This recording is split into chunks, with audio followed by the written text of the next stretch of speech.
Welcome to First and Goal, where everything is made up and the points don't matter. Get ready for the latest and hottest topics in the SML. Let's get started. Here's your host, Mad Bomber. Welcome to this week's episode of First and Goal. This week we've got Prime Time 000. We've got Faz, we've got D-Muse, and we've got Matt. All four playoff teams. So things could get a little heated tonight. Probably not, but we're gonna try and get this in before we film or stream KJ's game. So how's everybody doing tonight? Good. All right, First place. All right, let's get Not first place. Not first. No, you don't even have a team anymore. I think you shipped everybody off. All right. So topic one. We just had Latin get demoted. You know, it pretty much plays his games, follows the rules, and then there was talk about it might not be over. The purge could be coming. So, what do you think about guys getting demoted? They do the minimum to stay, but they still kind of get demoted to Primer. What do you think about that? We'll start with you, Prime.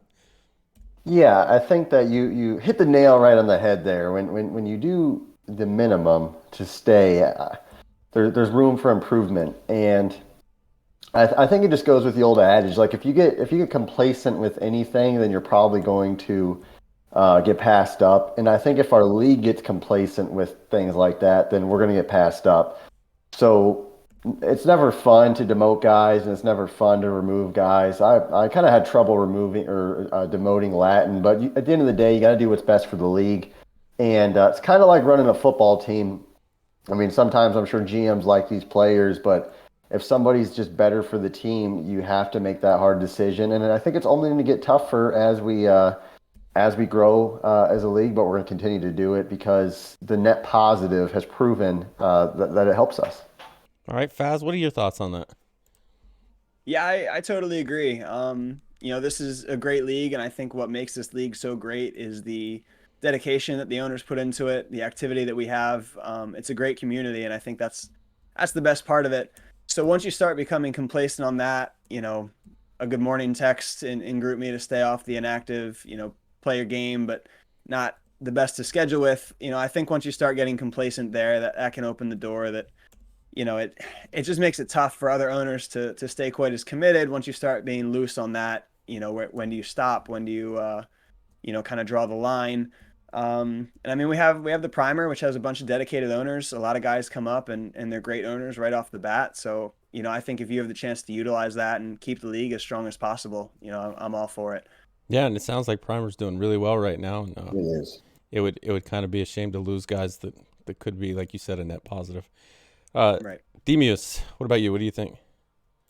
Yeah, I agree. I mean, that's what separates the SML from other leagues. I've been in plenty of leagues in the past where guys can play their games and kind of talk in the chat but not be the most active. And those are leagues that don't make it the full cycle. This is the first league I've been in that's made it the full cycle. Everyone's still active. The games are still getting played. We've been able to do 48-hour advances in August. That's insane. Some leagues can't even pull that off when the game first comes out in September or when you first start your league. So it is what separates. I know, like me, for example, I'm not the most active in the chat. I get it. We're busy. Like life happens. Some days you just can't be on GroupMe all day. But I think it's important to try to be easy to schedule with, keep yourself open, chime in where you can or when you have time, like pop in, see how everyone's doing. And when you have the chance to aid those who do shows like this, I think it's important to hop on those shows and like show yourself and give opinions and make yourself known. And I don't know. I think there's just more to the SML now than just playing your games and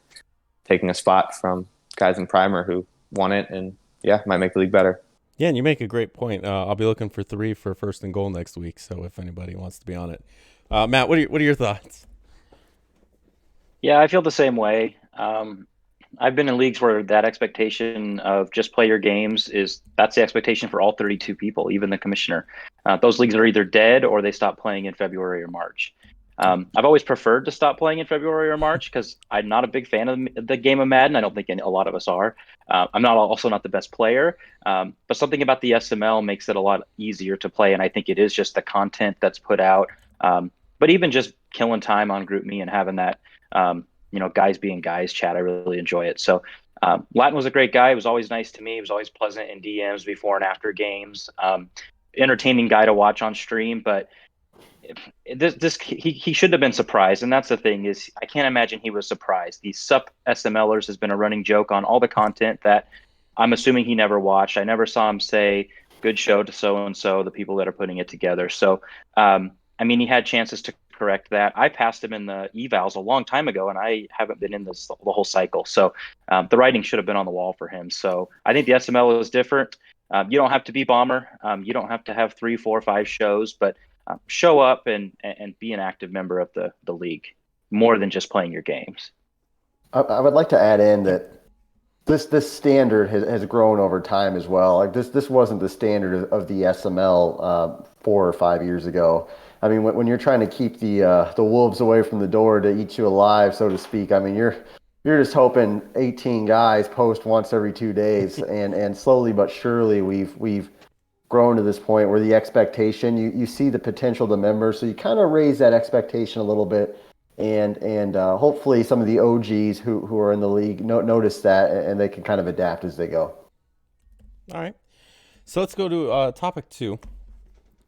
Topic 2, the truth came out earlier this week, I think, and he did his top 5, bottom 5 for the cycle.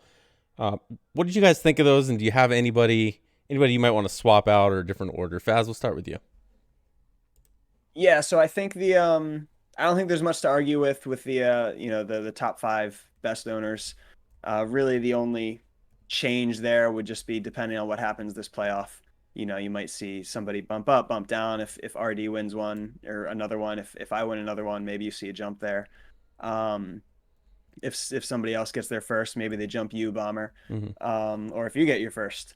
So, I think that's the only way that changes. I would have changed the bottom a little bit. I would probably take out Koopa, Mr. October. I think he got a tough draw with, Texans, brutal team, tough to build, tough division. You, Prime, Coop is no easy W. So I would have a hard time putting him in the bottom 5. I would probably swap him out for Mike, my division mate. He started out Mr. 500. That was his big thing. And then we saw 500 really take a nosedive towards the end. And on top of that, the interception numbers crept towards 500. So, I would probably say, you might have to put Mike in that list. That's 2 bonus points. I had to unmute myself just to laugh at that. That was actually pretty creative. All right, D-Muse, what do you think? Top 5, bottom 5. Yeah, I agree. I think the top 5 is fairly consensus. You have the 4 Super Bowl winners, and then Bomber, you've been a great player all cycle. So I think those are pretty set in stone. And as Faz said, I mean, the cycle's not quite over. It could change, but for now, it was right. And the show wouldn't be called The Truth if he didn't do his research and didn't have good facts to back up what he was saying. But I can agree with Faz that October could come out. Mike's a good name to throw in there. October was given a tough division, and that's something I looked at when looking at this. And I know he tried to keep it current players besides Latin, who he named the worst player. But I would almost want to put like the Chiefs collective ownership in there.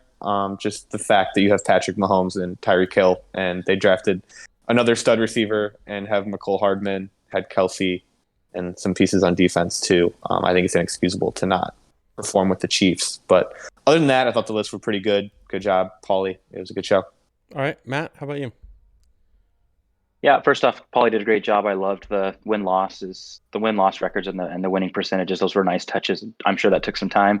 So on the bottom 5, I'm sorry, I can't have a bottom 5. I can't put someone in the bottom 5 if they made the playoffs. So Figs is out of that for me, and Mike jumps into that spot. Mike never made the playoffs this cycle, and Figs did, and they are pretty much the same person and record-wise, it felt like. I didn't look at the numbers, but that's how I felt. I thought Noel, I was going to put Noel there instead of Mike, but Noel did make the playoffs one year. So I went with Mike there. The rest of the list on the bottom 5, I totally agree with. Top 5, I tried to give one of each. I really can't argue the top 5 too much. I think RD and Faz, you could debate a switch there. I know Faz has the better winning percentage. RD does play in a much tougher division. I maybe Faz it doesn't have that winning percentage if he was playing in the West. Although I mentioned this in chat, I don't think that the NFC North is the worst division of the cycle. I think it is the worst division of the cycle right now. I think the AFC East, before I got there, was the worst division of the cycle. PJ, Noel, and Latin, those are three not good players this cycle. And Paulie isn't as good as Faz. So that I don't think I think the NFC North gets a bad rep for total cycle worst division, but it is the worst one right now. And I think if RD was in it, he would be running that show just as well as Faz did. Yeah, the only thing I disagree with there is if we're gonna talk about past owners, Finns with like 4 wins improved the Lions, so they've gotten better. Yes, Prime, a lot, and honestly, a lot of the. Go ahead. Go ahead. Yeah, a lot of the bottom 5 guys that I wanted to replace Figs with are all gone. Yeah, and one of them was Hova. So. All right, Prime, what do you think? You were on the show, so I assume you agree with most of it. Yeah, I would like to take out Figs and maybe I'd toss in Noel. I know he made the playoffs once, but like Matt said, the AFC East really isn't the best division, and Noel had a lot of expectations too, which I think that kind of when you have these expectations to be a top 5 player, I think he's voted a top 5 player, and he's just been bad. To me, I think he deserves to be worthy of a bottom 5 player. Honorable mention, I would throw a Raider fan in there. I mean, there were some games I watched where I couldn't tell if he was like seriously. I mean, some of these passes, it was literally 8-man coverage. I mean, I've never watched a game where like I questioned if I looked at the play right, and it was that bad. But and Hova, bless his soul, I'm gonna throw him in there just because he's a top 5. Probably I've played CFM for over 5-6 years now. Worst trader I've ever dealt with in my life. So him alone deserves to be that reason alone. No deal. If he even responded, he was terrible. He was just awful. Yeah, he would ask about a guy. I'd say make an offer, and I'd never hear from him again. Hova, you're in the primer. You're probably watching this, so just go back to your trade DMs and that Darius Leonard trade. You could have taken that. All right, so topic three, obviously Madden 22 coming out. I know everybody on here is in the playoffs, so maybe a little more focused on the playoffs than Madden 22 compared to some of the other guys in the league. But do you have a short list for who you're going to take, and what do you look for when you're picking a team? And D-Muse, we'll start with you. Well, it sort of changes for me this year compared to previous years. Like I said, this is the first league I've been in that's gone cycle to cycle. So in the past, I've kind of focused on teams that were more ready to win now to get through like 3 or 4 seasons until I expected the league to die. But considering I'm going to pick in the mid to late 20s, and I know the SML is going to go the whole time, my first criteria is it the Saints? Because I would take them first in whatever league I was in, no matter what. So I'm kind of like Prime in that sense. He's always the Colts. So I'd always take the Saints. But beyond that, for Madden 22 in this league, I'm going to be looking at youth, make sure they have their draft picks there. There's something to build on. Not a lot of money tied up. I know some teams just have disastrous cap situations, and at that point you're kind of strapped, especially if they're devoid of talent, because you don't really have a way to bring in new players besides the draft, which after the second round, not the best way to bring in guys. But I think overall I'm looking for youth and just flexibility with the cap and make sure we have draft picks. So essentially the Saints, or the exact opposite of the Saints. Gotcha. That's right. Yeah. Okay. Yep. All right, Matt, how about you? Yeah, I think this changes based on where you pick. If I had a higher pick, I would certainly look for an established defense. I've always been offensively challenged, so if I can get a nice defense, that would be my main criteria. But picking where I'm picking, I obviously have a short list because there's going to be a few amount of teams when that comes to my pick. But I'm looking for youth too. I want a young team that I can build. Flexible cap would be nice, but honestly, if free agency doesn't change, cap doesn't matter. Figs had $100 million every offseason. He was mad because he could never spend it, and it's not his fault. It's just the way the game is. So if free agency is the same, the cap won't really matter.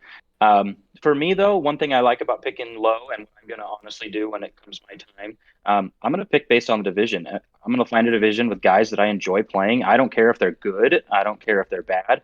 If I enjoy playing you and you're easy to schedule with, I'm going to climb in that division if there's a team that piques my interest over maybe there's a team that I really, really, really like, but it's in a division that I'm not too intrigued by. I'll take that team that I'm a little less intrigued by. Yeah, because you are talking about a whole year of scheduling twice a season with a guy, so that could definitely play into it. Prime, obviously, been the Colts for as long as the SMLs existed. It sounds like so. Yeah, it's What are your yeah. thoughts? If I'm not taking the Colts, like this year, if I were to consider it, you got to look for a just young gun franchise quarterback. I don't care what Dan says about not having.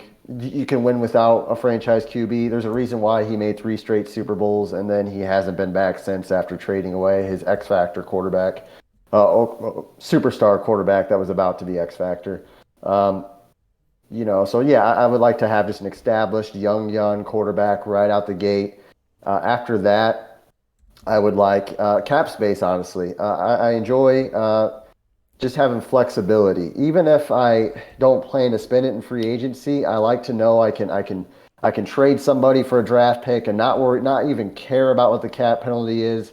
I can re-sign somebody to a stupid contract for 2 or 3 years. Not going to bother me. I just like having cap space and not having to worry about it whatsoever. If I were to name just a few teams off, Jacksonville's obviously up there just because they have a lot of cap space. They have the young quarterback and they have the development to go along with it. And probably the division also. The Colts aren't a great Madden team. The Texans are going to suck. And Titans should be a solid Madden team, but with Tannehill probably going to age pretty quick. Julio's going to age quick. Derrick Henry after 2 or 3 years probably going to age pretty quick as well. Okay, Faz, how about you? So me, it's obvious what I like to do when it comes to Madden. I really like putting the ball in the air. I like throwing. So I'm usually, first thing I look at quarterback, wide receiver core. I like, finding guys I'm going to enjoy, I'm going to have fun with.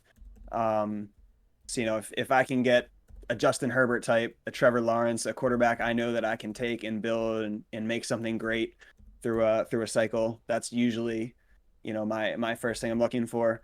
If I can't get that, obviously this season to start SML, I picked 31. So, I was going to have 2 teams left. I think it was down to Minnesota and Houston. Mm-hmm. And I just went with, guys that I feel I would have a hard time replacing otherwise. Like, is this somebody that I can easily acquire through, a draft pick? Usually, you can get safeties, pretty easy through drafts, I feel. So that might not be a position that I put a ton of time into, but like I'll look at pass rushers. If I can get, Chase Young, for example, he's a guy that, that young, that good already, he's going to develop into a monster and he's going to be good the whole cycle. So I look for players like that.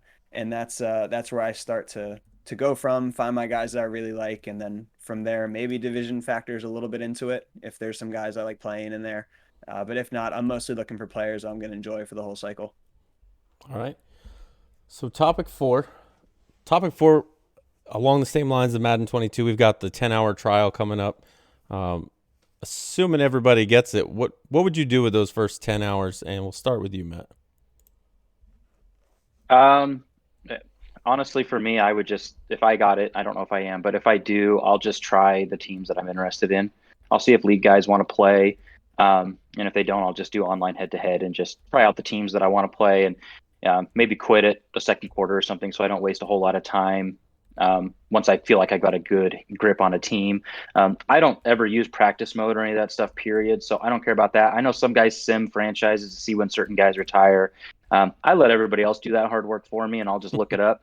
But I'm going to play the game. I want to go online. I want to play head-to-head. I don't play Madden offline ever. So if anybody's looking for games during those 10 hours, I would love to play. And I won't tattle on what teams you're using either. But one tip I want to give is if you do it and you need to go to the bathroom or you need to go to the store, do not leave Madden, the 10-hour trial open on your PlayStation. Make sure you close out, because if it's open and running, it does count against your 10 hours. So close it out or turn off your PlayStation, do something.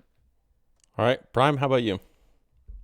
Yeah, so somebody actually mentioned this in chat that they won't make their playbook until the actual game comes out. My ADD, OCD, whatever it is, if I'm going to play the game and play against people online, I have to have my staple plays. At this point, I know where they're at, so I'm going to take the 25, 30 minutes to add them in there, and that's the first thing I'll do. After that, I'll go online, play head to head, probably change my profile picture and chat to the blackout to be stealth, and have about three guys I'll scrimmage with on and off, and just play online games. That said, that's probably when I play the game the most, is just the first 10 hours, that initial excitement. I'll either be really depressed because I lost in the playoffs, or I'll be pretty excited because I won a Super Bowl, so that might affect my mood for it. But overall, I'll just be playing a lot of online head-to-heads. No franchise testing. Okay. Faz, how about you? Yeah, I'm the same as those two. I'm not simming any franchises. I'm not going into practice mode and figuring out what break zones and how they react. It is strictly figuring out how the game plays and doing that just in rando online games. Probably just a lot of just whoever's on, like probably not playing a ton of league scrimmages, just because I want to see what other people are kind of doing. So you pretty much immediately get introduced to Madden cheese as soon as you go online. People run the same, two plays over and over again. So it kind of helps you learn how to defend what's probably going to be popular, what's going to be good. And it gives me a chance to play with different teams. I also will use like a different playbook in every game, which means that I probably end up losing a lot of them, but I don't care about my head-to-head record.